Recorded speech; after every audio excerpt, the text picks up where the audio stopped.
Bonjour, bonjour à tout le monde. Merci de me regarder chez vous. C'est votre très humble serviteur Stéphane Mayombo. Encore aujourd'hui,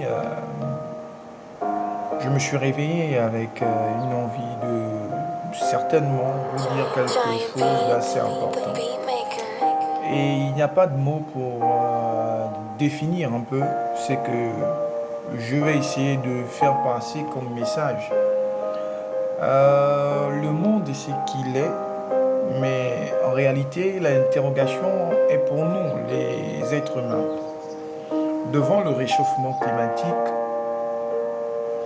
devant la crise financière qui va normalement s'annoncer, devant les enjeux géostratégiques et géopolitiques, et devant la défragration des mœurs et la chute normale de l'entraide, de la solidarité et j'en passe, dans un monde complètement égoïste, à l'image de tout ce qu'on voit avec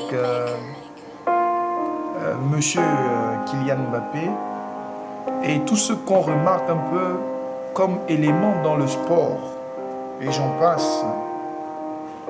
Ça nous interroge sur une seule chose. Avant, je prends un exemple factuel, qui était le sport, le football. Il y avait une sorte de reconnaissance du peuple vis-à-vis de ce sport, qui était un sport, d'abord et avant tout, un sport populaire. Mais, quand on regarde un peu ce que devient ce sport, ça n'a plus rien de populaire. C'est un sport qui est exacerbé par des scandales de pédophilie, de scandales de viol, de scandales du grand banditisme, des scandales individuels, par exemple. Vous voyez l'affaire Pogba. Pas que ça.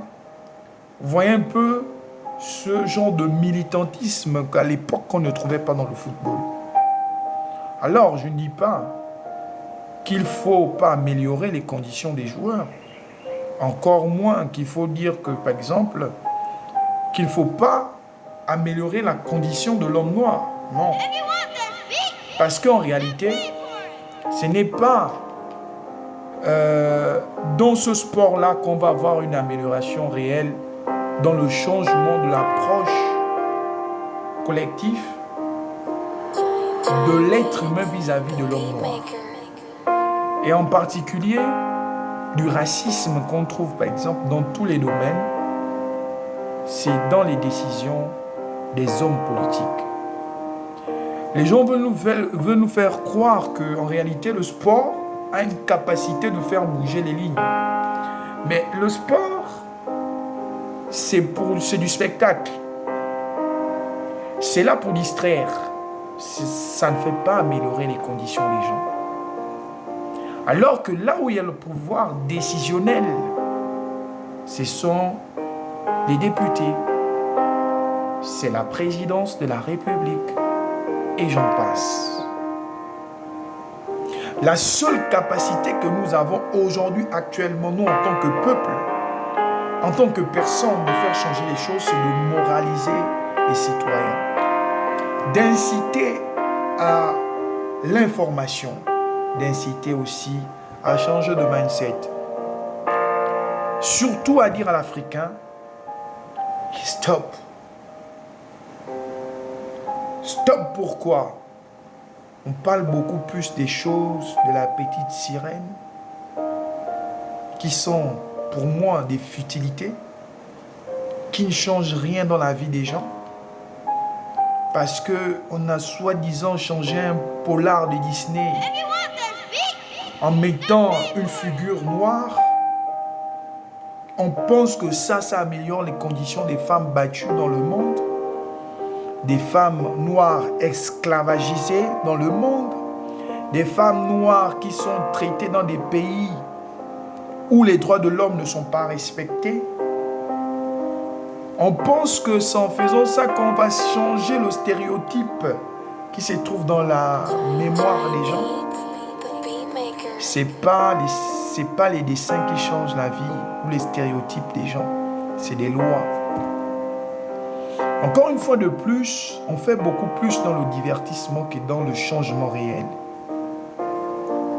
Où est passé des Africains à tête reposée qui avaient cette capacité de poser les fondamentaux et qui en réalité avaient un objectif, pas un objectif individuel, mais un objectif de faire bouger les lignes. Je me reconnais moi-même en tant qu'Africain. Il y a un revirement qui est possible. Soit on meurt tous, et dans la bêtise, je prends le cas d'un autre pays qui est mon pays, pour certains, le Gabon. Le Gabon se distingue aujourd'hui en tant que premier pays où la consommation d'alcool est la plus abondante, de plus de 15 ans. Donc il faut voir qu'à 16 ans, 17 ans, on consomme de l'alcool dans notre pays. Quel est le changement qu'on peut opérer? C'est un revirement de la situation. Il faut voir que dans le continent africain, c'est le continent africain où on trouve beaucoup d'assemblées. Je fais le tour, je balaye l'actualité en 6 minutes. Mais tout ça, ça doit nous interroger, nous, Africains. Souvent, on réfléchit sur des bêtises. On ne se rend pas compte que le temps passe. Et c'est à la fin qu'on paye le tribut. La réflexion est une réflexion qui est poussée. Soit on imagine vouloir faire chemin ensemble, soit on imagine mourir tous ensemble.